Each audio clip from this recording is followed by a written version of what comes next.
자, 그러면은 이제 두 번째 물리 파트 한번 나가보도록 하겠습니다. 물리 파트는 11번부터 지금 문제를 풀게 될 건데 뒤에 몇 문제를 빼고는 풀만 했던 것 같아요. 자, 일단 11번 먼저 확인을 해보면은 물체에 작용하는 중력과 관련된 설명이다. 중력. 저위도에서 인공위성을 발사하면 더 효율적이다. 저위도는 아무래도 지구가 더 뚱뚱한 부분이기 때문에 중력이 조금 더 약하게 작용을 해요. 아주 미세하게. 그래서 이렇게 맞다고 하면 될 것 같고요. 그러면은 하늘로 띄우기가 더 쉽겠지. 니은 하늘로 날아가는 헬륨 풍선은 지구 중력을 아주 잘 받고 있죠. 디귿 지구 중력에 의해 떨어지지만 다른 지구 중력을 받지 않아서 떨어지지 않는다. 아니지. 다른 빠른 속도로 돌고 있기 때문에 안 떨어지는 거지. 그치? 이거 헷갈리면 안 돼요. 그 다음에 12번 두 물체 AB가 충돌 작용 반작용 이거 바로 떠올려야 됩니다. 작반. 위의 현상을 역학적 시스템에서 힘의 상호작용이라고 얘기한다. 이렇게 나와 있는데 이제 충돌하는 현상 같은 경우는 물체의 상호작용이라고 합니다. 힘의 작용이 아니고 물체끼리 충돌을 하고 있기 때문에 그래서 이거는 틀린 보기가 됩니다. FAB와 FBA는 크기가 같다. 작용 반작용이니까 같아야 되고 FAB와 FBA는 서로 반대 방향이다. 맞죠? 작용 반작용이니까 주어와 목적어가 달라지는 충돌이에요. 13번 요거 이제 자를 친다 그럼 얘는 이렇게 수평 방향으로 이동하는 물체 운동할 거고 얘는 자유낙하 운동을 하겠죠. 가속도의 크기는 중력 가속도로 일정하다.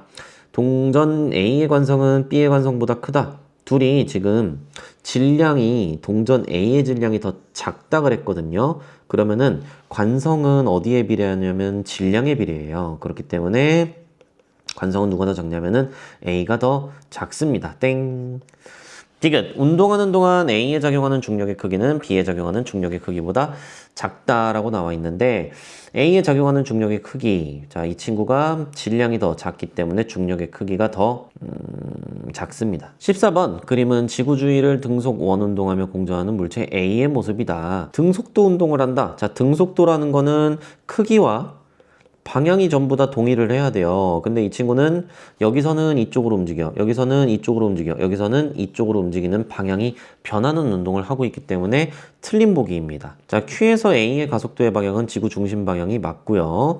그 다음에 디귿 A가 P를 지나는 순간 A에 작용하는 물체의 중력의 크기, A에 작용하는 중력의 크기는 0이 아니지. 항상 작용하죠. 중력은. 15번 가봅시다. 그림은 어떤 행성에서 물체가 자유낙하하는 동안 자유낙하 운동이라는 거 확인할 수 있고 지금 0에서 2초까지 자유낙하한 거리는 10m다. 자, 그리고 2초 때 속력 이게 중요한 건데 이 친구는 지금 2초 동안 속력이 계속 증가해서 10m/s가 된 친구야. 그러면 이걸 우리가 그래프로 한번 그려보면은 이렇게 VT 그래프를 그려볼 수 있을 것 같고 이 친구는 이렇게 일정하게 증가하는 운동을 할 거예요. 그때 얘는 이렇게 2초 동안 10m/s. 그러면은 VT 그래프에서 기울기가 곧 뭐라 그랬다? 가속도라 그랬다. 그렇기 때문에 가속도 A는 5m/s의 제곱이 될 거예요. 그죠? 그럼 기억, 이 물체의 가속도는 5m/s 제곱이다. 오케이. 1초 때 속력은 8m/s이다? 이거 그대로 해석하면 돼. 1초는 여기 절반이잖아. 그러면 얘는 1초 때 속력은 5m/s가 돼야 돼요. 그러니까 땡이죠. 디귿 0에서 3초까지 자유낙하한 거리는 30m이다. 자, 0에서 3초까지의 낙하한 거리이기 때문에 3초까지의 요 밑면적의 넓이를 계산하면 됩니다. 자, 그러면 3초일 때 이 친구의 속력을 계산해 보면은 15m/s가 될 거야. 그러면 45를 2로 나누면 22.5m가 되겠네요. 여기까지 괜찮습니까? 그래서 우리가 자유낙하 운동 물체는 그냥 금방 그릴 수 있어, 그래프를. 그래서 요거는 그래프를 그려서 문제를 해결하면 너무 좋을 것 같아요. 네, 그 다음에 16번 문항 한번 봅시다. 질량 3kg인 물체의 속도 이렇게 나와 있고 기억 2초부터 4초까지 물체는 등속 직선 운동을 한다. 자, 직선 운동이고 여기는 속도가 안 변하기 때문에 맞는 보기입니다. 그죠? 니은 물체가 운동하는 동안 받은 평균임 나왔다. 그럼 우리는 바로 공식 뭘 떠올려야 된다? I는 FT다. 자, 여기 보이는 요 F가 힘에 대한 내용이죠. F는 T분의 I로 계산을 하면 돼요. 자, 그럼 한번 계산을 해봅시다. 물체는 6초 동안 운동을 했어. 그렇기 때문에 충격량을 계산해주면은, 자, 충격량. 선생님이 이거 공식 항상 외워서 풀려고 그러거든.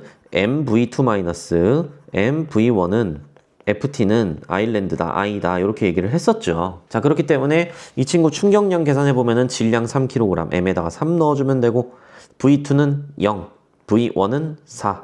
그럼 얘는 충격량 마이너스 12 뉴턴초가 될 거예요. 그죠? 자, 그러면 마이너스 12뉴턴초를 6초 동안 받은 거기 때문에 마이너스 2뉴턴. 그러니까 왼쪽 방향으로 2N을 계속해서 받은 거야. 그렇기 때문에 평균 힘의 크기는 2N이다. 요거는 맞는 보기가 됩니다. 그 다음에 디귿 한번 볼게요. 0초부터 2초까지 물체가 받은 충격량의 크기 0초부터 2초까지. 자, 그럼 충격량의 크기는 또다시 이 공식에 넣어주면 되겠지. 그러면은 어떻게 되냐? 6 마이너스 mv1 12. 자, 이렇게 되겠죠. 그 다음에 4초부터 6초까지 받은 거 한번 봅시다. 6초일 때는 0, 4초일 때는 3, 2, 6. 그럼 둘이 같네. 땡. 틀렸죠. 그 다음에 이제 17번 보면은 동일한 두 계란을 각각 딱딱한 접시와 푹신한 방석으로부터 같은 높이에 가만히 놓은 것을 나타냈다. A와 B는 두 계란이 각각 딱딱한 접시와 푹신한 방석. 자, 이게 딱딱한 거, 이게 푹신한 거. 이렇게 확인할 수 있겠네요. 기억! 계란이 딱딱한 접시에 충돌하는 경우는 나에서 A이다. 오케이. 니은. 계란이 받는 평균 힘의 크기는 A일 때와 B일 때가 같다. 평균 힘? 더 높이 솟아오를수록 평균 힘을 세게 받은 거야. 그러니까 계란이 깨지는 거지. 땡. 디귿. 계란이 받는 충격량의 크기는 A일 때와 B일 때가 같다. 충격량은 넓이가 동일하다고 여기 제시되어 있습니다. 이것 때문에 같아지는 겁니다. 괜찮습니까? 18번. 수평인 얼음판 위에서 5m/s의 속력으로 운동하는 선수 A가 2m/s의 속력으로 운동하는 선수 B를 뒤에서 밀고 난 후 이거 충돌 전 후니까 운동량 보존의 법칙을 쓰면 되겠죠. 그러면은 충돌 전이랑 후 이렇게 적고 충돌 전에 A와 B의 운동량 한번 여기다 적어 봅시다. A는 40kg에 5m/s니까 200. B는 30kg에 2m/s니까 60. 충돌 후 A는 40V, B는 34, 120. 그럼 둘이 더해. 여기 어때야 된다? 둘이 같아야 된다. 그러면은 260은 40V 더하기 120이니까 여기서 120 아예 빼버리자. 260에서 120 빼면은 몇이에요? 140이죠. 그럼 V는 2분의 7는 3.5m/s 나옵니다. 자, 19번 조금 어려운 내용일 수 있어요. 자, 이 친구 지금 VA와 VB의 속력으로 동시에 통과했다. 나는 가부터 나란한 직선 경로를 따라 Q에 도달할 때까지 운동량을 시간에 따라 나타냈다. 자, 3P랑 P예요. 운동량. 그죠? 자, 그렇고 여기 보니까 B는 T초 동안 운동했고 A는 3T초 동안 운동했어. 그럼 누가 더 빠른 거야? 지금 같은 거리를 가는데 A는 꾸물꾸물 여기까지 이동하는데 총 몇 T가 걸렸냐면 3T가 걸렸고 B는 휙 이동해서 T초 만에 도착을 한 거예요. 그럼 B가 더 빠른 거잖아, 지금 현재. 그지? 자, 그러면은 B의 속도를 VB라고 했을 때 이 친구 지금 우리가 아마 질량 비교하는 게 밑에 나올 것 같아요. 디귿 보니까. 그죠? 자, 왜 그러냐면 운동량은 질량 곱하기 속도가 되는 건데 속도를 비교해 보니까 B가 더 빨라요. 그죠? 그럼 내가 B를 3V라고 해볼게. 그러면은 이 친구의 이동거리는 3VT가 될 거야. 맞습니까? 그럼 A도 이동거리가 3VT가 나와야 되기 때문에 A는 속도가 V가 될 거예요. 그럼 A의 운동량은 A의 질량 곱하기 V가 될 거고 B의 운동량은 B의 질량 곱하기 3V가 될 거야. 근데 이 A의 운동량은 3P가 나와야 되고 B의 운동량은 P가 나와야 돼요. 자, 그 말은 뭐냐면은 우리 지금 A의 운동량이 B의 운동량의 3배이기 때문에 자, 질량이 A가 9m이 돼주고 B가 m이 돼줘야지만 이게 3mv, 9mv여서 P, 3P가 나오게 됩니다. 그러니까 질량은 9배가 되는 거예요. 자, 그렇다면은 기억보기 A는 P에서 Q 구간에서 등속 직선 운동을 한다. 자, 맞죠? 이거는. 니은 B가 A보다 3배 빠르다. 이것도 맞죠? 3V니까. 디귿 6배가 아니고 9배가 돼야 되는 거예요. 그래서 이 문제가 조금 까다롭습니다. 이거 운동량 비교를 하면서 이제 문제를 풀어줘야 되는데 선생님 같은 경우는 지금 B의 속력을 3V, A 속력을 V라고 이렇게 지정을 해주고 문제를 풀었어요. 근데 이렇게 풀어도 상관없습니다. 더 쉽게 풀고 싶으면은 B의 속도는 3m/s다, A의 속도는 1m/s다 이렇게 놓고 문제를 풀어도 상관이 없어요. 그래서 이러한 문항들은 우리가 이렇게 빨리 자료를 해석하면서 문제를 풀어야 된다. 이걸 좀 알았으면 좋을 것 같고요. 자, 마지막 20번 요거는 복잡해 보이지만 간단한 문제예요. 자, 일단은 어떤 운동을 했냐면은 A, B, C 자유낙하 운동을 하고 얘가 이제 A에서 쭉 떨어진 다음에 C에서 충돌을 꽝 하고 여기서는 이제 요 방향으로 이렇게 수평 방향으로 던진 물체 운동을 하게 되겠죠.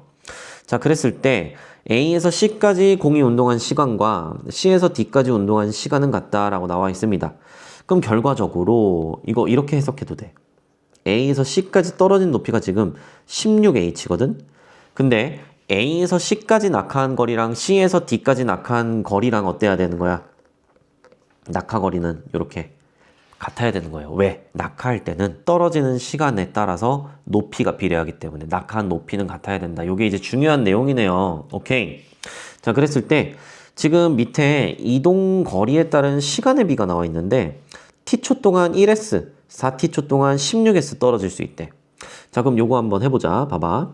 지금 A에서 C까지 낙하하는 시간은 16h니까 내가 이거를 4t라고 한번 해볼게요. 그럼 이 친구가 A에서 B까지 낙하한 거리는 h니까 그럼 요거는 t초가 되겠네. 요거 아래에 있는 요 표 정보에 의하면. 그죠? s를 h로만 바꾸면 되는 거야.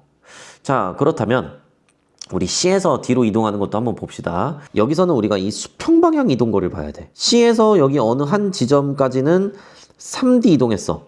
그치? 자, 이 소리는 뭐냐면 전체 낙하하는 시간이 4t인데 여기까지 3t 걸린 거야. 그 다음에 나머지를 t초 동안 이동한 거야. 이렇게. 왜냐면 수평방향 이동거리는 시간에 비례하니까. 자, 그러면은 H' 같은 경우에는 우리가 뭐라고 확인할 수 있냐면 3t 동안 9s, 얘는 9h. 그럼 나머지는 몇 h? 7h. 이렇게 확인할 수 있겠죠. 자, 그러면 B에서 C까지 이동한 시간 요거 한번 보면은 얘는 A에서 B까지가 t초니까 B에서 C까지는 3t초 되겠지. 3t분의 A에서 B까지 이동한 시간 t. 그 다음에 H2'은 지금 7h 나오고 H'은 9h 나와요. 이거 둘이 곱해주면 됩니다. 이제 분수로. 그러면은 3, 3은 9, 7분의 3 나오겠네요. 그래서 이렇게까지 하면 이제 물리 문항도 완료가 됐고요. 이번 시험을 통해서 여러분들이 겨울방학 동안에 어느 정도 지금 학습을 했는지 잘 알아갔으면 좋겠습니다. 이 시험을 총평을 하자면 아마 제 생각에 이런 난이도로 나온다면은 5등급제에서는 한 3문제까지는 1등급이 나오지 않을까 이렇게 생각을 합니다.